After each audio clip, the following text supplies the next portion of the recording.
See the thin? Very thin? Get all the dough off. So watch. I'm gonna get all the dough off like this. So let's move this stuff out of the way. So. Boom boom! Help! Help!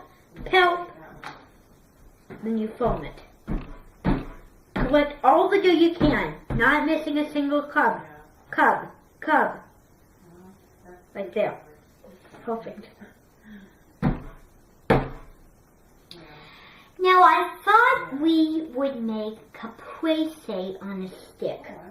Now caprese on a stick means cheese on a stick. The word caprese means either mozzarella or cavalletta. So we're going to make caprese on a stick. So usually that would be like a margarita with tomatoes and cheese and basil. So you can either do it with margarita. Margarita is just a simple piece with either tomato, cheese, and a basil. But today we're doing the same thing, but we're making caprese on a stick. So we're going to use 3 colors of dough. So we're going to use the white dough, the red dough, and the green dough. Now, the green stands for basil, the red stands for tomato, and the white stands for cheese. I think you can see how it's all coming together. So this is like kebab. So stick, another fancy word for stick is kebab. So these are caprese kebabs. This is a very fancy thing to go along with vodka, and winey, vodka, and ice. So we're going to flatten it. And the same thing I said when we made the kambay is we have to make sure we roll the dough, but roll it barely to the edge. Because if you roll it all the way to the edge, then you get air holes. So make sure you roll the dough very thin. Otherwise, it will not be very nice to look at. So make sure that your dough is a circle and roundy. So that's how you do it. Now we're not going to roll it up. What we're going to do is we're going to make, these are very big, so we can just cut with our fingers.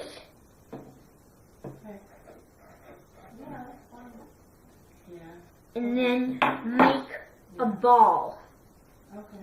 So just make a little ball. And then, this is the straw, you see the loop-de-loop. You put the thing in the middle. This is something I learned from my Aunt Amy, to always center it perfectly. So then slide it.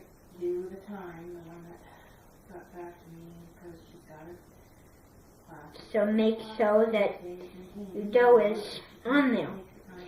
Then we're going to put some tomato on there. So then you roll out your tomato dough. Be very careful because Play-Doh can really get dry fast. Then you want to flatten your dough. So flatten your tomato dough and then you want to roll it. So you roll it.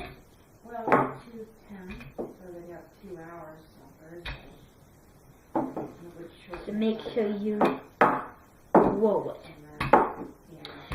So when you're rolling dough, you always want to remember which you always want to do it on a nice surface. A wood surface would be the best surface. So it all depends, because the last time I made this video and it didn't quite work out, is when the white boat was moving all around like peas in a pod. So, blue. So now we're going to roll the dough out perfectly. So as you can see, that is wonderful. Now we're going to cut the end of dough out. So cut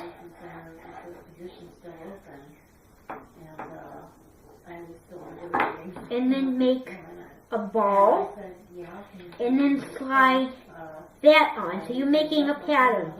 So cheese, tomato, basilico, and the word basilico in English translates to basil, and the word in Italian is basilico. At least have that. As you can see, that's perfect. Now you want to make your basil stick. So with this dough that you got newly, you want to make your basil. So make sure that you want to get fresh basil, because if you go to the store, then they might not have fresh basil. So everyone knows that making it homemade is always the more wonderful and fresh way. We want fresh flavor here, so get with the program here. So make sure your dough is rolled out thin enough. Now, make sure when you roll other doughs, make sure you put your other two aside, because if you leave them here and you were rolling the doughs, and you get an air pocket, and then you would roll over your doughs and they would get ruined. So you have to move them. Move them aside. Let's separate them in case they sink. So with whippy tip, believe me, it's worth it. Now we're going to cut on the bias. Cut. Not too big, not too small, I would say. Then you make a ball shape. Then you slide the ball on your stick. Whoops. That broke, that's alright, it can happen.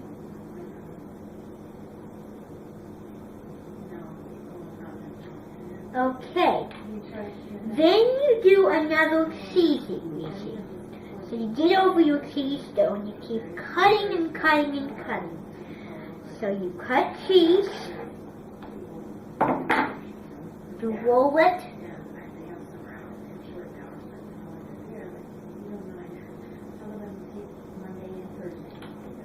and then you put it on.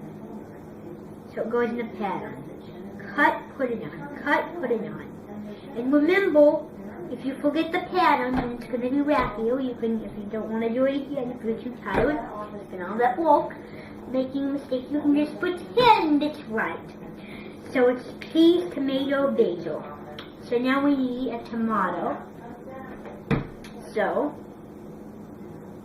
I'm just going to plate that.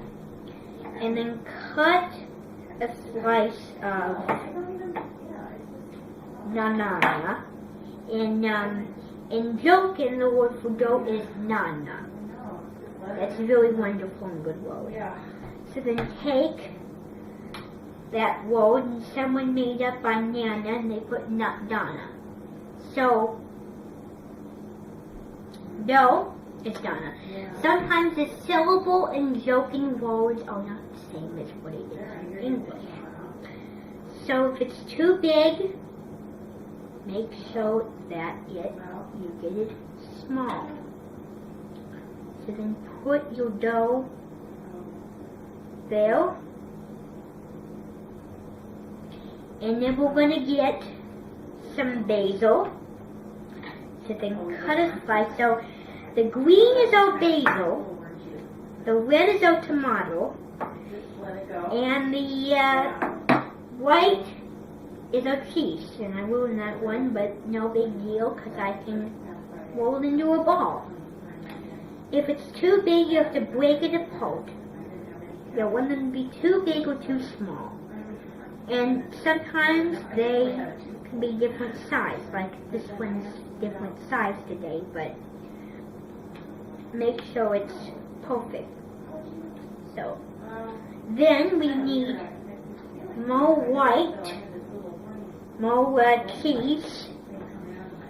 The Italian word for cheese is formaggio. So the word for soft and delicate cheese is a pasta filata cheese because of the texture of pasta. So then you want to put your dough or your cheese.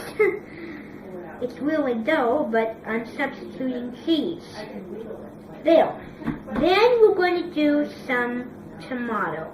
So then cut a slice. I think of this color as the red clouds from the new Legend of Inedible. So then take that dough and save it, and you can break it apart. Dough is really easy to break it apart unless it's undercooked. So the reason why you have to cook pasta is because it's no good eating raw. You can eat fish raw, that's really good raw, but never ever meat raw, like lamb or shoulder or baby back ribs. Nothing meat-wise you can eat raw. So now we're down to our last bonnet. So take our last bonnet of dough, and then you foam it. Oops, it's too big. Make sure you do it perfectly. That is how you do caprese on a stick. You don't want to eat this, and I'm sure you won't, but it's beautiful. So this is how you do caprese on a stick. And look, this reminds me of Christmas because you got the green, you got the red. The green is in the tree, the red is in the holly, holly, holly, holly. So the red is in the holly, and then the red and green are the Christmas colors, really. And then there's the white for the cheese. So this is how you do caprese on a stick.